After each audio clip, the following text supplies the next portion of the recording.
Hey guys! In our last slideshow, we learned about the beginning of British settlement in the New World, looking at Jamestown, Virginia.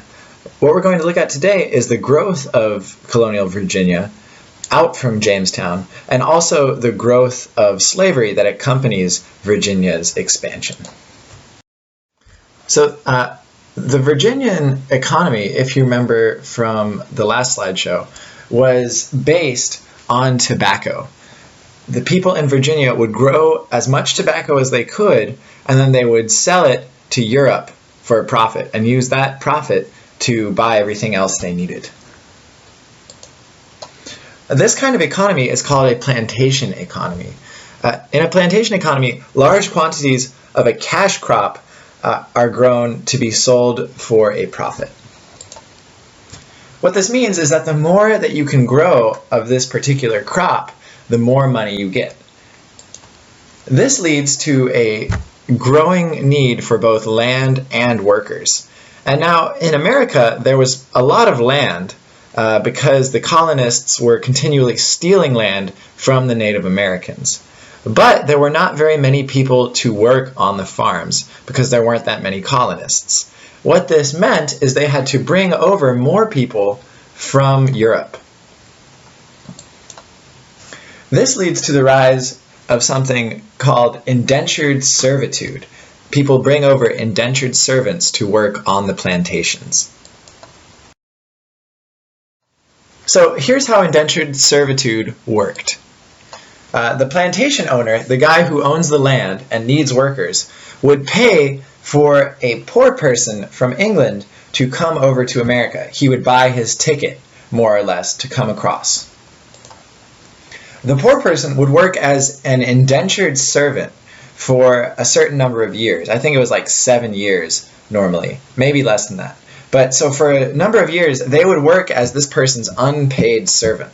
So basically, they were like a temporary slave to this person, and sometimes they could be treated very harshly, even whipped if they misbehaved. After a certain number of years, the servant would be set free, but usually these servants would not become very well off. They would remain poor, even though they were then free.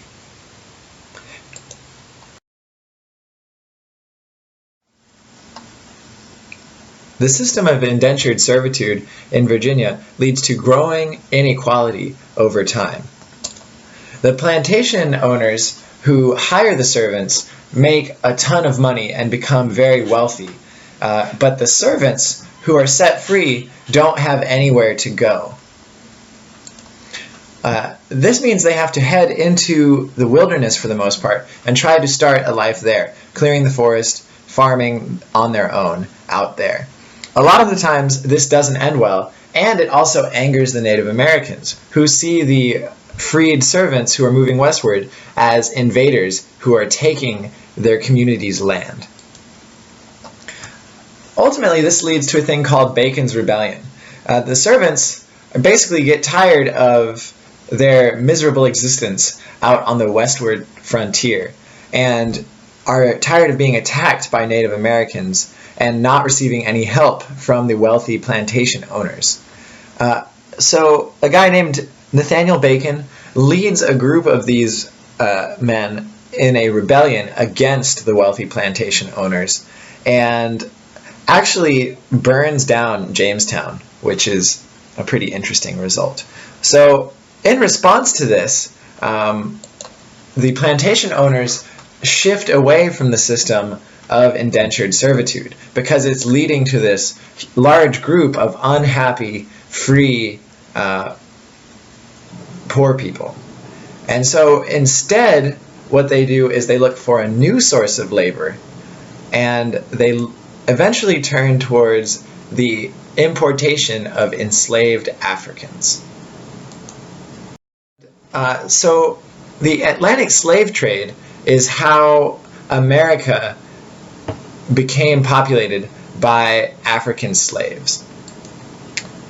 And basically how it worked is Europeans would go on ships down to the west coast of Africa, and there they would either purchase or kidnap African people and carry them back across the Atlantic. This passage from Africa to America is known as the Middle Passage, and it's a terrible humanitarian crime that occurs for about 200 years, from 1600 to 1800. And what's happening in the Middle Passage is the slave ships are packed full of African slaves being transported. And they treat these people as if they were cargo.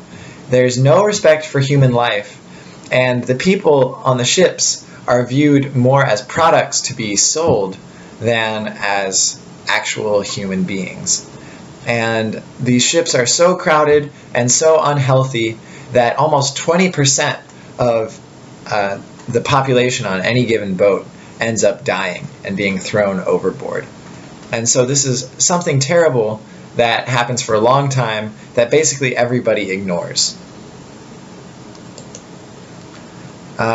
Anyway, once the Middle Passage was over with, the slaves would then be sold in all up and down the east coast of the New World.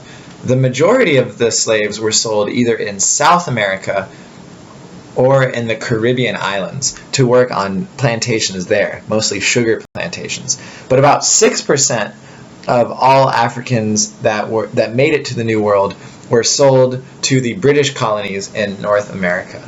So it's a minority, but it still, after a while, adds up to hundreds of thousands of people who have been taken to North America.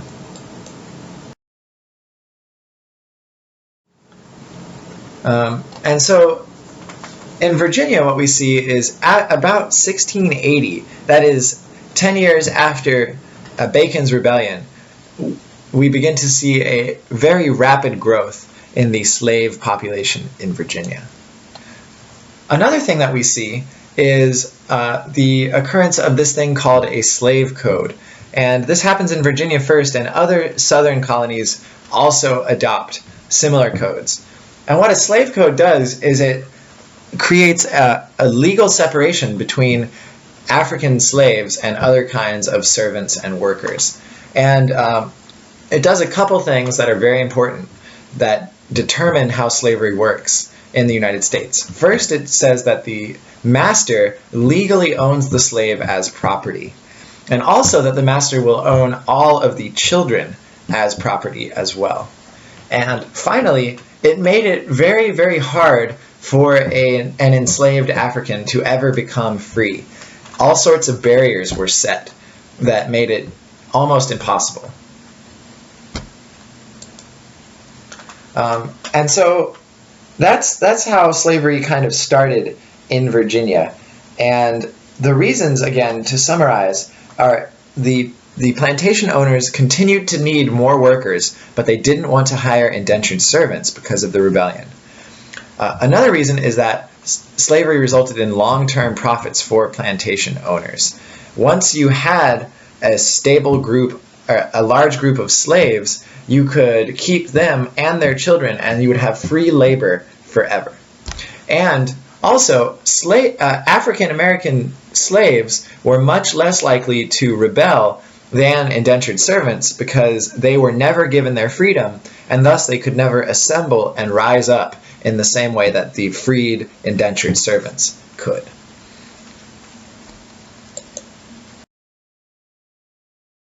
The chart that shows the growth in population over time in Virginia. And so the blue box, as you can see down at the bottom, stands for the white population in Virginia, and the yellow box stands for the black population in Virginia. So as you can see at the beginning, there were almost no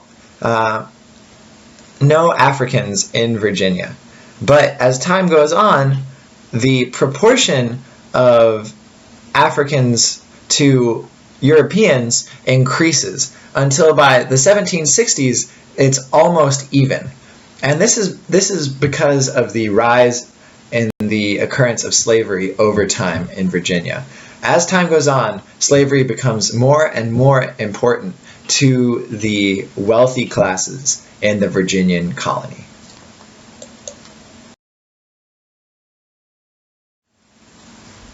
Here are your key terms, and here are 2 key questions as well. So please go ahead and fill in your key terms list with these 5 terms, and then I may ask you to write an answer to these 2 questions for homework, but I'll specify that in class.